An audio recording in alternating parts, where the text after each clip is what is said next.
আরে আব্বা, এ কি করলেন? গরুর মাংসের মধ্যে আবার দুধ দিলেন। এটা আবার কোন ধরনের রেসিপি? আরে দেখোই না কি করি। আজকে আমি গরুর দুধ দিয়ে বাটা মসলায় গরুর মাংসটা রান্না করে দেখাবো। আর এই মাংসটা তুমি একবার যদি খাও কখনোই এর স্বাদ ভুলতে পারবে না। আমার অডিয়েন্সরা জানে আমার হাতের গরুর মাংসটা অনেক বেশি মজার হয়। কারণ তারা আমার রেসিপি দেখে বাসায় ট্রাই করে। তুমিও এবার বাসায় গিয়ে ট্রাই করে দেখো। গরুর দুধ দিয়ে গরুর মাংস রান্না করলে অনেক বেশি মজার হয়। এর স্বাদ কখনোই ভুলতে পারবে না। এই ইউনিক রেসিপিটা খুব সহজ করে দেখানোর চেষ্টা করেছি। হ্যালো পরাণের ভাই ও বোনেরা, আমার আজকের এপিসোডে তোমাদের সকলকে স্বাগতম। আমি সোনিয়া আর আপনারা দেখছেন আমার চ্যানেল কুকিং উইথ সোনিয়া।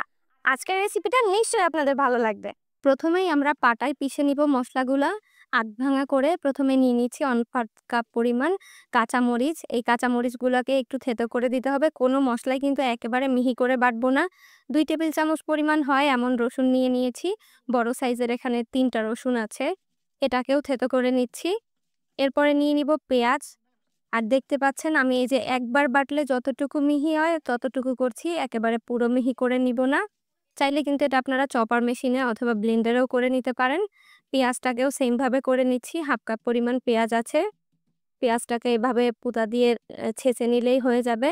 এই মাংস রান্নার ক্ষেত্রে কিন্তু বাটা মসলাটা তেমন একটা না দিলেই ভালো হয়। তবে আপনাদের যদি কষ্ট মনে হয় আগে থেকে বাটা থাকে মসলা তাহলে দিতে পারেন। আর মাংসটা কিন্তু কাঁচা মরিচ দিয়ে রান্না করতে হবে।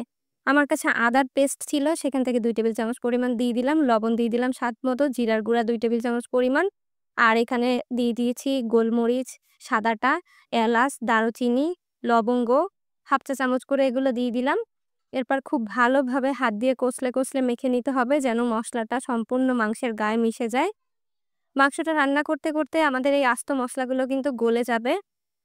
আর এই মাংসটা কষিয়ে রান্না করলে এর টেস্ট অনেক বেশি ভালো আসে। দুধ দিয়ে দিচ্ছি ১ কাপ পরিমাণ।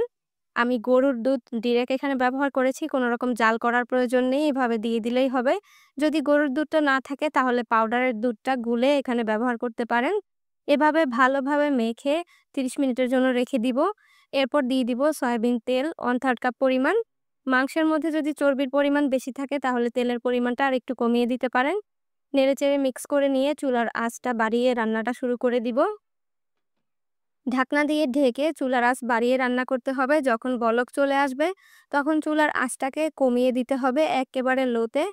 এই মাংসের মধ্যে কোনো রকমের পানি ব্যবহার করার প্রয়োজন নেই। মাংসের গা থেকেই কিছুটা পানি ছেড়ে দিবে। আর আমরা যে লিকুইড দুধ দিয়েছি সেটা দিয়েই মাংসটাকে আমরা সেদ্ধ করে নিব।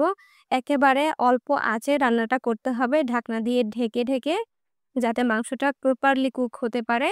কিছুক্ষণ বাদে আমরা এভাবে নেড়েচেড়ে দিব। একটা স্টার এলিচ, একটা কালো গোলমরিচ আর তেজপাতা দিয়ে দিলাম। এরপর অনবরত নেড়েচেড়ে মাংসটাকে রান্না করে নিতে হবে যতক্ষণ পর্যন্ত মসলাটা একেবারে শুকিয়ে না আসে। আর উপর থেকে তেল যতক্ষণ না ভেসে উঠবে ততক্ষণ রান্না করতে হবে। আর এরই মাঝে দেখবেন মাংসটা একেবারে সফট হয়ে গেছে, নরম তুলতুলে। যদি মনে হয় মাংস সেদ্ধ হয়নি তাহলে আরেকটু পানি দিয়ে আপনারা রান্নাটা করতে পারেন। তবে আমার এই পরিমাণ দুধের কারণেই মাংসটা সফট হয়ে গেছে। খুব আস্তে ধীরে জাল করে রান্নাটা করেছিলাম। ব্যাস এরপর গরম পরিবেশনের পালা।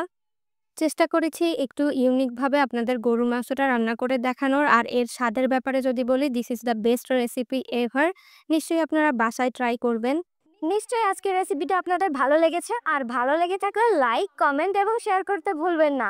দেখা হবে আরো মজার রেসিপি নিয়ে নেক্সট এপিসোডে। সবাই ততক্ষণ ভালো থাকবেন। আল্লাহ হাফেজ।